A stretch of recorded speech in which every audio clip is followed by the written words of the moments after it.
obviously in all of these emails and in all those messages and in all of those voice notes that you're sort of like leaving to them, what techniques, what strategies, because there's a lot of inbound material that you maybe you're utilizing, which you see real work right now. What would you recommend?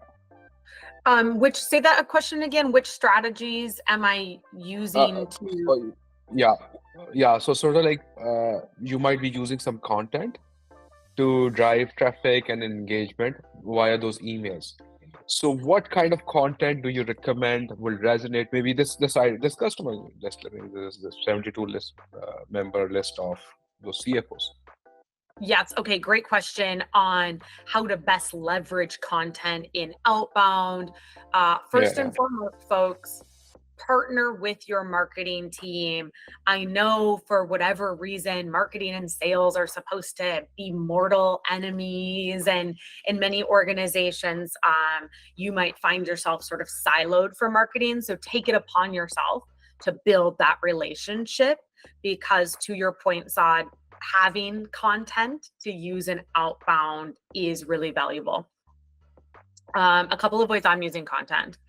I would say the easiest one for most people is sending assets like white papers or case studies or reports, things that the company is making.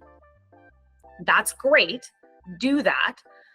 But two things that you probably need to pivot with your strategy if you are sending case studies, white papers, etc., to prospects. The first one is that if you do not have a super strong domain reputation, or you are talking to the domain of the prospect for the first time, the domain just being whatever is after the @ symbol in the email, you do not want to put that link to the link or the attachment to the testimonial, the case study in email 1, probably not even email 2. I like to hold it back for email 3. And the reason is because you are more likely to be flagged as spam or be routed out of the primary inbox if you're including attachments early. So tip 1 is think about holding those back until email 3, just so that you have a chance to get into that primary inbox. And then tip 2, if you are sending those white papers, those case studies, is remove the friction that your clients will experience when you're trying to give them value. So like think about you opening your inbox and somebody that you do not know sends you a 48-page white paper. Even if it is right up your alley, it is exactly what you want to read, that's still a lot, right? Like it's a lot to ask somebody to read a entire case study or entire white paper. What you want to do to remove that friction and expedite your prospect's ability to get value from the resources you're sending is pull out something specific that's relevant to them. So that can be an insight, it can be a quote, but pull out one short piece from that white paper or case study, highlight it, and then be specific about why it matters to your prospect. And then maybe a bonus tip 3, I'll often then include the full link to the white paper or the case study as a PS, so that it doesn't impact the length of my email copy. It's coming in as that PS. So that's one strategy to using content, but let me pause there. Oh, okay, okay. So, do you want to talk about some few more? I mean, that would be awesome because I really love this because you mentioned something which is important, and in the PS you have the entire case study, which is great.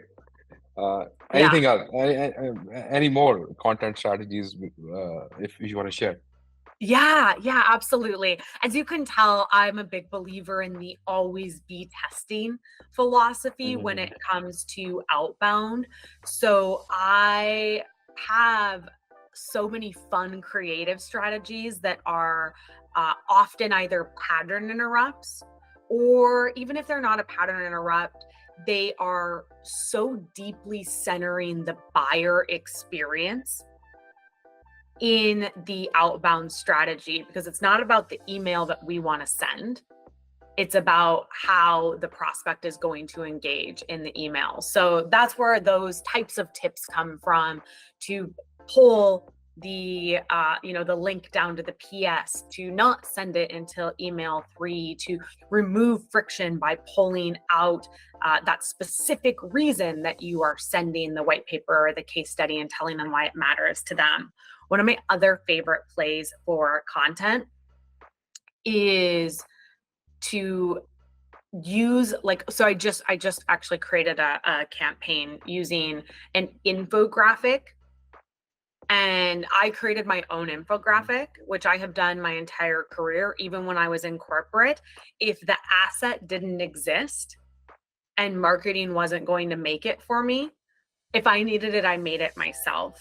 And that is something that I encourage folks to think about. Don't hamstring yourself and hamper your success by saying, oh, I wish I had this piece of content, or I wish I had this asset or deposit to send to a prospect, but it's not in the marketing folder, so I guess I just won't send it. Like if you can't partner with marketing to get it created, think about creating it yourself. So I made a infographic to send to a group of heads of community and content that I'm prospecting to for a live AE masterclass that I'm hosting, and I want folks to sponsor it. So the infographic is 3 ways to build trust with the sales persona in 2024. And the theme of the sequence is, hey, we share the same ICP. Like, I'm selling to salespeople, you clearly are selling to salespeople. Here are 3 ideas I came up with to make sure that I'm getting in front of my ICP in 2024 that I also think you could benefit from.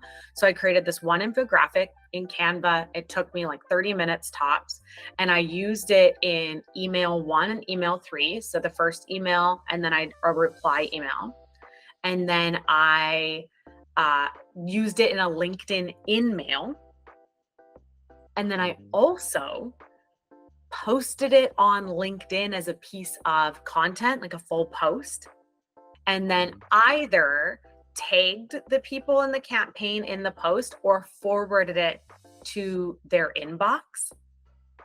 So that is a really fun way to use a short, snappy piece of content. And I used it in 4 different ways, 4 different touch points, 1 content, 1 piece of content. If you maybe are not in a position to create your own content, maybe you would get in a little bit of trouble if you created your own content, but you, or maybe you're thinking to yourself, I want to have a LinkedIn, a social content play, but my prospect doesn't post on LinkedIn. So how do I engage? What does that look like for me? One other idea I would share with you is using not your content or your prospect's content, but making sure that you're following thought leaders in the space. Make sure that you're following like the big publications, the Reuters, the HBR, the Wall Street Journal. And when you see a post that is very relevant to your prospects, you can take that post and forward it to their inbox or tag people in it, or you can pull the whole link to those sorts of articles and use those in that sequence that we were talking about before. So it doesn't always have to be your company content. Sometimes it's better if it isn't, because it really feels like you are just giving value and there's no sort of secondary agenda. It really creates that reciprocity.